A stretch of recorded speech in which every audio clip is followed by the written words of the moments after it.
पावन भूमि पे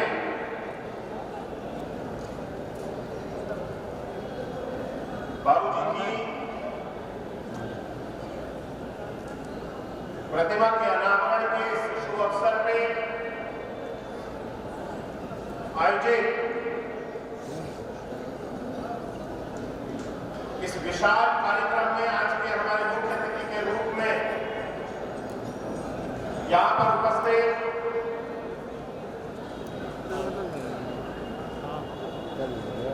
माननीय सांसद आदरणीय डॉक्टर सच्चिदानंद हरिसाक्षी महाराज जी, जिनके संरक्षण में, जिनके मार्गदर्शन में हम सब लोग केवल प्रदेश ही नहीं देश भर में अपने इस संगठन के माध्यम से समाज को एकजुट करना, लोगों को जागरूक करने का कार्य दिन प्रतिदिन आगे करके जा रहे हैं। ऐसे हमारे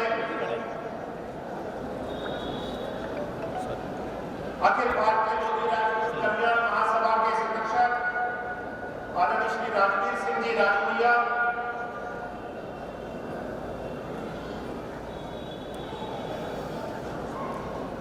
कार्यक्रम में उपस्थित माननीय सांसद फरुखाबाद आदरणीय श्री मुकेश राजपूत जी, माननीय पूर्व सांसद आदरणीय श्री गंगाचरण राजपूत जी, माननीय पूर्व केंद्रीय मंत्री भारत सरकार आदरणीय रमाशंकर कठेरिया जी,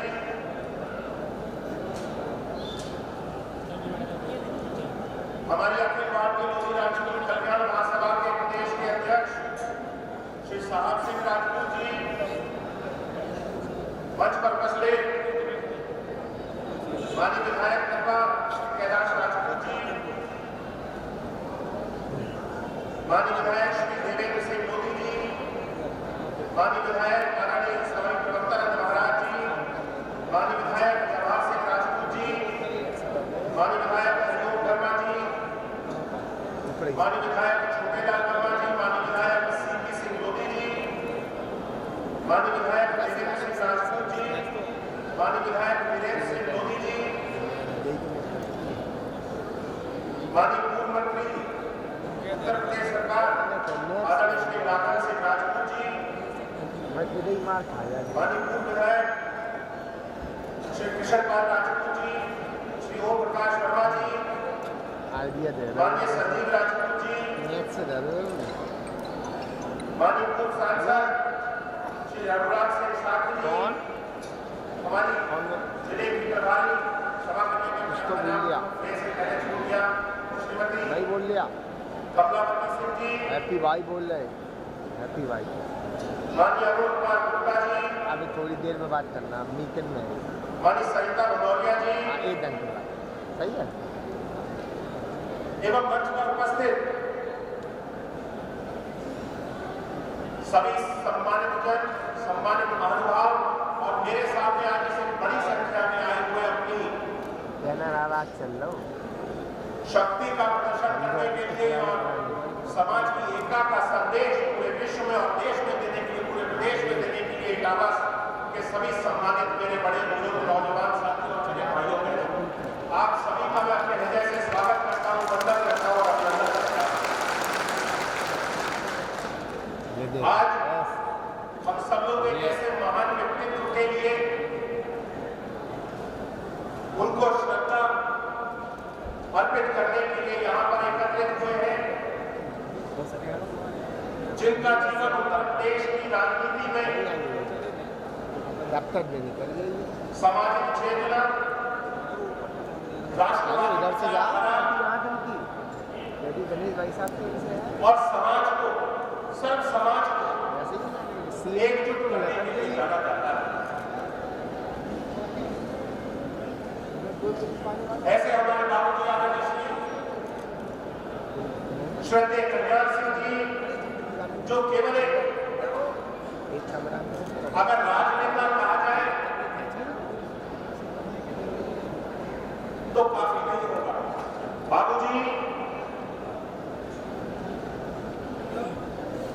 सिद्धांतनिष्ठ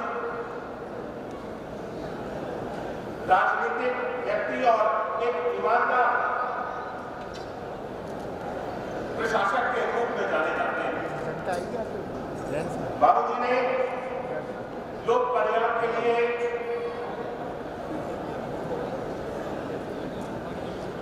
लोगों को शासन के द्वारा किस तरह से लाभ दिया जा सकता है और समाज को किस तरह से सशक्त बनाया जा सकता है, उसका अपनी सरकार के समय में एक उदाहरण प्रस्तुत किया। बाबूजी एक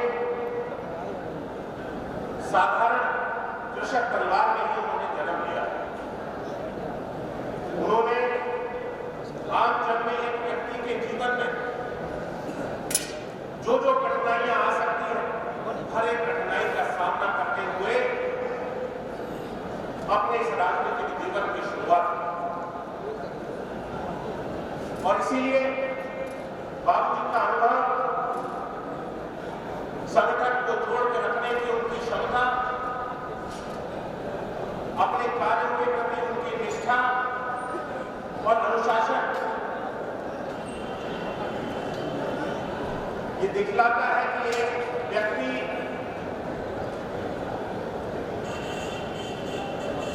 जब एक आम जन के बारे में सोचता है, एक आम जन के बीच में से होकर के निकलता है, तो उसका नेतृत्व किस तरह से बन करके करता है।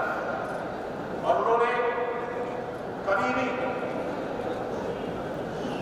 राजनीति को, सत्ता को भोगने के लिए नहीं अपनाया। उन्होंने हमेशा राजनीति को, सत्ता को एक सेवा का माध्यम माना। उनके लिए सबसे पहले अपना अपने देश के प्रति देशभक्ति, समाज के प्रति एकता और आम जन को एक सुरक्षित वातावरण देना उनकी प्राथमिकता थी। उन्होंने हमेशा बिना किसी डर के, बिना किसी भय के अपने शासनकाल में मजबूत से मजबूत निर्णय लेकर के दिखाया। और जिसके कारण उत्तर प्रदेश जैसा प्रदेश, जो कि अलग अलग तरह की समस्याओं से उनके समय जब बाबूजी ने शासन में आए, विभिन्न तरह की समस्याओं से जूझ रहा था। सबसे बड़ी समस्या उसमें से अपराध, गिरती हुई शिक्षा व्यवस्था थी। बाबूजी ने एक मुख्यमंत्री की हालत क्या होनी चाहिए, मुख्यमंत्री किस तरह का होना चाहिए, भारतीय जनता पार्टी के पहले मुख्यमंत्री होने के नाते उत्तर प्रदेश में मुख्यमंत्री की ताकत को दिखाने का काम किया। प्रदेश में एक भी गुंडा नहीं दिखाई देता। और आज बाबूजी के वही बनाए हुए सिद्धांत, बाबूजी के बनाए हुए वही पदचिन्ह, उन पर सहयोग चलते हुए हमारी सरकारें आज चलते हुए उत्तर प्रदेश को और देश को पूरे विश्व का सबसे श्रेष्ठ देश बनाने के लिए और प्रदेश को पूरे देश का सर्वश्रेष्ठ देश बनाने के लिए आज उन्हीं के बाबूजी के पदचिन्हों के साथियों हम सब लोग आगे बढ़ते हैं। बाबूजी ने मजबूत शिक्षा व्यवस्था और कानून व्यवस्था कैसी होनी चाहिए, उसका एक उदाहरण प्रस्तुत किया।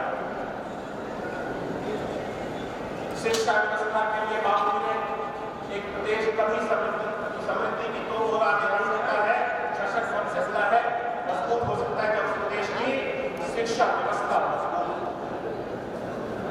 ना कि ऐसा प्रदेश जहां पर शिक्षा व्यवस्था केवल नकल के भरोसे चलती है। पूरी साल बच्चे पढ़ते नहीं थे और जब परीक्षाएं आती थी तो नकल माफियाओं का पूरा धंधा जोर शोर से चलना प्रारंभ हो जाता था। पैसे दीजिए और पास होकर के आ जाए। बाबूजी ने नकल अध्यादेश लेकर के आए और नकल अध्यादेश से इतनी सख्त कार्रवाई हुई कि जब परीक्षाएं होती थी, अगर नकल की जाती थी तो पुलिस बच्चे को वहीं से उठा करके ले जाती थी। उस समय तो बहुत कठोर कदम लगा और लोगों ने उसका विरोध किया, लेकिन आज भी बाबूजी के समय में जो लोग परीक्षा में बैठे थे और पास हो गए थे, वो जान सकते हैं कि हम बाबूजी के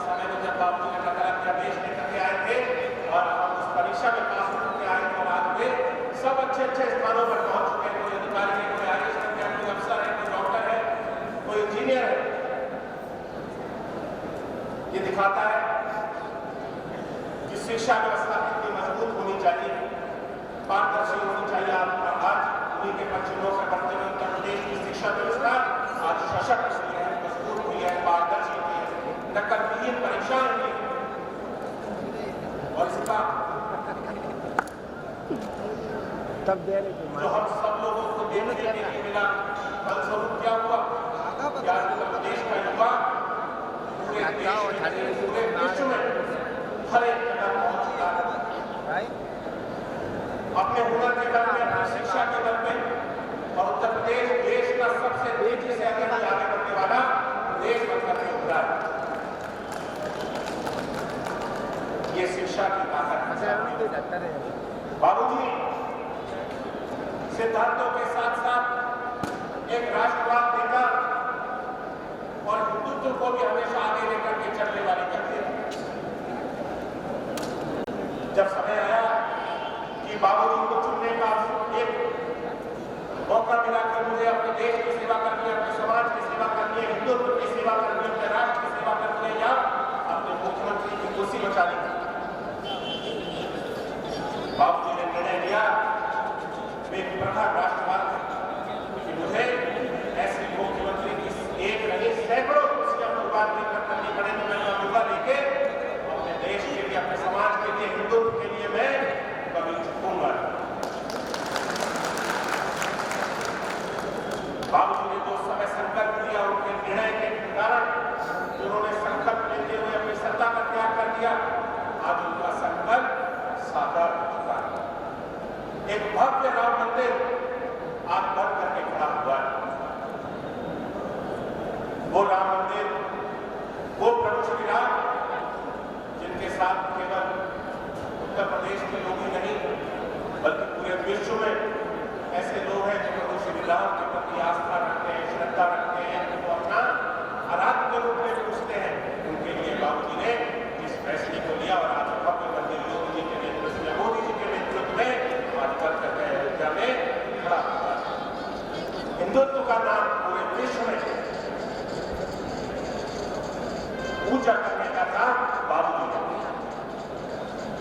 आज आप सब लोग यहाँ पर बाबूजी को श्रद्धा अर्पित करने के लिए एकत्रित हुए हैं। मैं सभी से अनुरोध करूंगा कि हम सब समाज को एकजुट रखने के लिए, अपनी ताकत को एकजुट रखने के लिए, क्योंकि ऐसे बहुत से लोग हैं जो राजनीति में बंटवारा करने का प्रयास करते हैं, बांटने का प्रयास करते हैं और सत्ता को भी ऐसी सरकारें की जो लोगों को सशक्त बनाने के लिए नहीं, लोगों को जातियों में, समाज में, मजहब में बांटने का काम करती थी। भारतीय जनता पार्टी की सरकार है जो सबका साथ, सबका विकास, सबका विश्वास, सबके प्रयास के मूलमंत्र से कार्य करती है। हमें अपनी ताकत को, अपनी एकाकी ताकत को पहचानना है।